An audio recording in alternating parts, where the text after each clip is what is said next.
watch, and what this does is it's supposed to protect the case. You see there's a little hole there for that, so that'll go like this, I guess.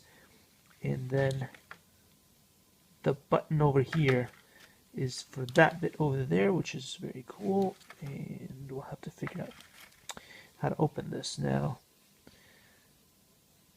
This is plastic, but it is gummy plastic, which makes it a little bit easier to work with. I'm not sure if there's an actual opening here. I'm trying to figure it out as we go along, because again, there's no instructions for this.